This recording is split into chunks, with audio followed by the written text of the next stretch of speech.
So in response to the first question that we were asked for this summative assessment, where is God in all this? I just wanted to bring up some biblical narratives and verses to kind of place where I believe God is in the circumstance of youth who face incarceration, and in particularly what message he has for them in the communities and families and environments that they are growing up in. The first verse I want to start with is Mark 2:16 and 17, and it states, "The religious scholars and Pharisees saw him keeping this kind of company and lit into his disciples. What kind of example is this, acting cozy with the riffraff?" Jesus, overhearing, shot back, "Who needs a doctor, the healthy or the sick? I'm here inviting the sin sick, not the spiritually fit." And I feel that this is a message that Jesus reiterates over and over again in his ministry on earth, that he is not here to be with those who don't need his salvation, but rather he is here to encounter those that most need his grace and mercy. And I think there was an assumption that the Messiah would come as some powerful leader and liberate the Jews from a system of Roman oppression, and yet Jesus actually came to liberate people from the oppression of sin in their own life. And that is a force that is reiterated throughout the narrative of Jesus' ministry.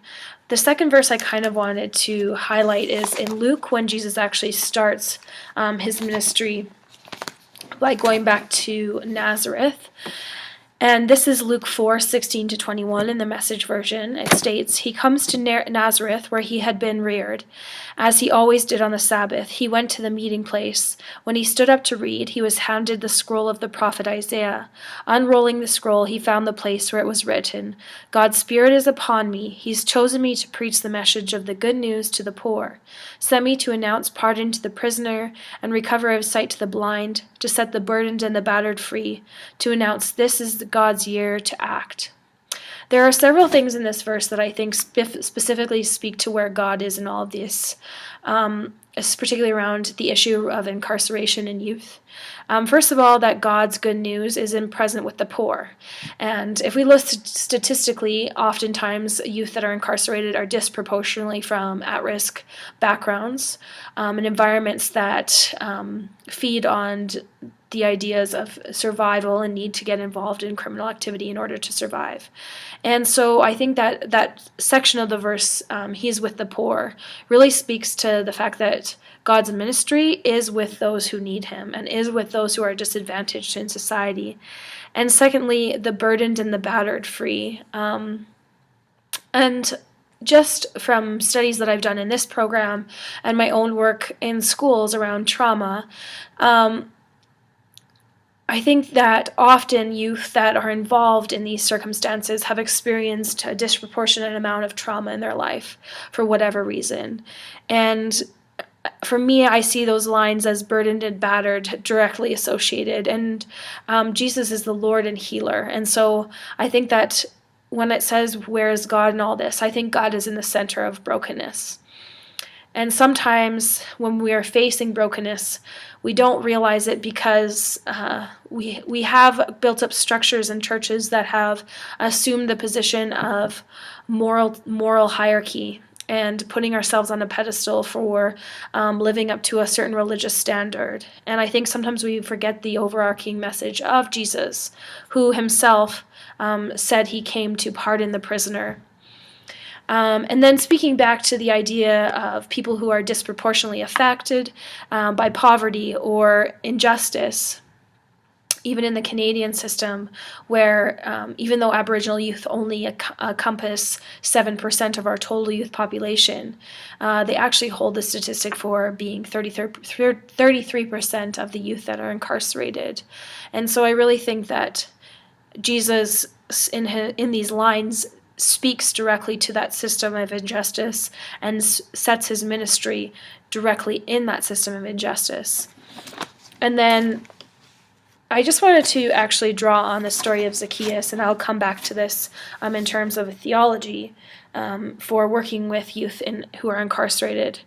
But I think this is a really powerful narrative about how God calls people from systems where they feel stuck and shifts them into their possibility. And so it said, when Jesus entered and walked through Jericho, there was a man there. His name was Zacchaeus, the head taxman and quite rich.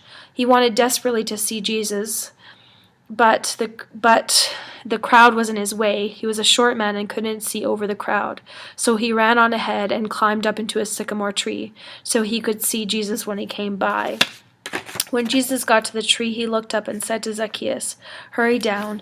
Today is my day to be a guest in your house." Zacchaeus scrambled out of the tree, hardly believing his good luck, delighted to take Jesus home with him. Everyone who saw the incident was indignant and grumped, "What business does he have getting to cozy with this crook?" Zacchaeus just stood there, a little stunned. He stammered apologetically, "Master, I give away half of my income to the poor, and if I'm caught cheating, I pay 4 times the damages." Jesus said, "Today is salvation day in the home. Here he is, Zacchaeus, son of Abraham, for the Son of Man came to find and restore the lost." So that is Luke 19, verses 1 to 10. And I think for me that's really a powerful story about I think Zacchaeus himself was a crook. He made his money doing things that weren't right, and cheating people on their taxes. And I think about structures of gang involvement and similar situations where money is being earned in a way that is probably not in line with laws, and where a lot of people get in trouble.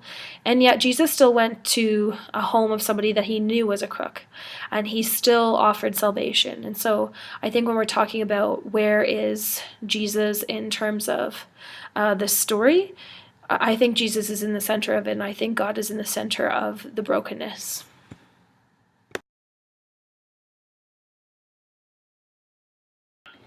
In an interview with Urban Faith magazine, Jeff Hunsaker, who is the executive director of Horizons Ministry, stated, "Churches get really comfortable and don't see the bigger picture of the world we live in. He laments an attitude that says, 'I don't care what happens to them, just keep them away from me.'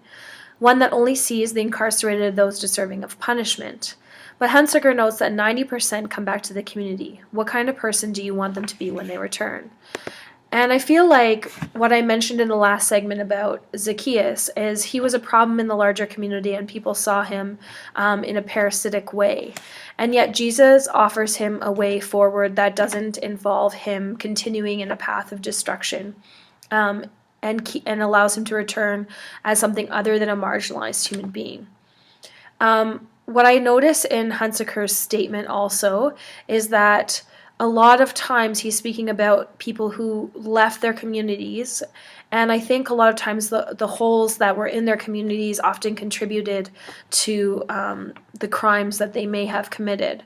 And in a recent study by the Alberta Justice Centre, the service provided a list of factors that contributed to ongoing and continued incarceration of youth who reoffend.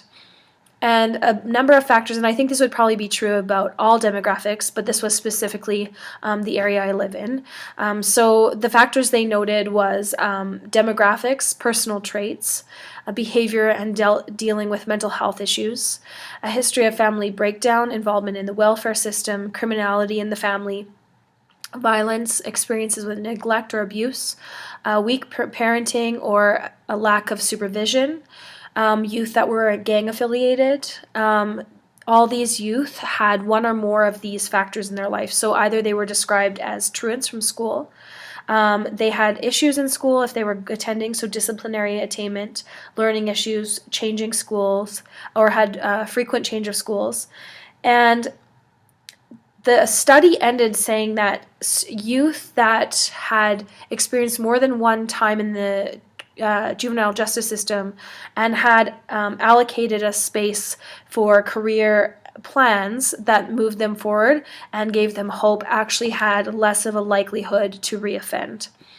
And so when I'm looking at local statistics, I think one of the biggest things that I would note as a personal theology is that youth need to find a space where they are encountering a Jesus that offers them a purpose, and a space to call them out of the hopelessness that often surrounds their life.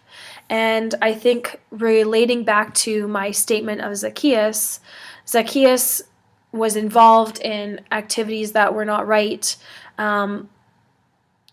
but his society marginalized him, similarly to the factors that we see from the statistics in Alberta. All these factors marginalize youth in society, and so how can they actually be helped when they are so marginalized that they are judged? And that's what Hunsaker kind of alludes to in his statement.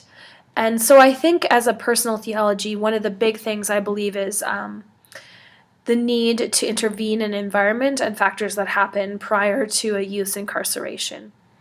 Additionally, I think my own idea of a theological response would follow along the lines of Larson and Brentro's idea of the circle of courage, which has 4 levels: belonging, mastery, independence, and generosity. And I think we also see this in the story of Zacchaeus, because we see that Jesus notes him in the crowd and says, "I'm coming to your house." And I think that we know that Jesus shows his love by placing himself in the space of Zacchaeus. And then the ideas of mastery and independence, the fact that Zacchaeus then goes and states, I'm going to give back things and I'm going to make a decision to change my life. And then the idea of generosity, that his life had purpose beyond what he was doing and his behavior.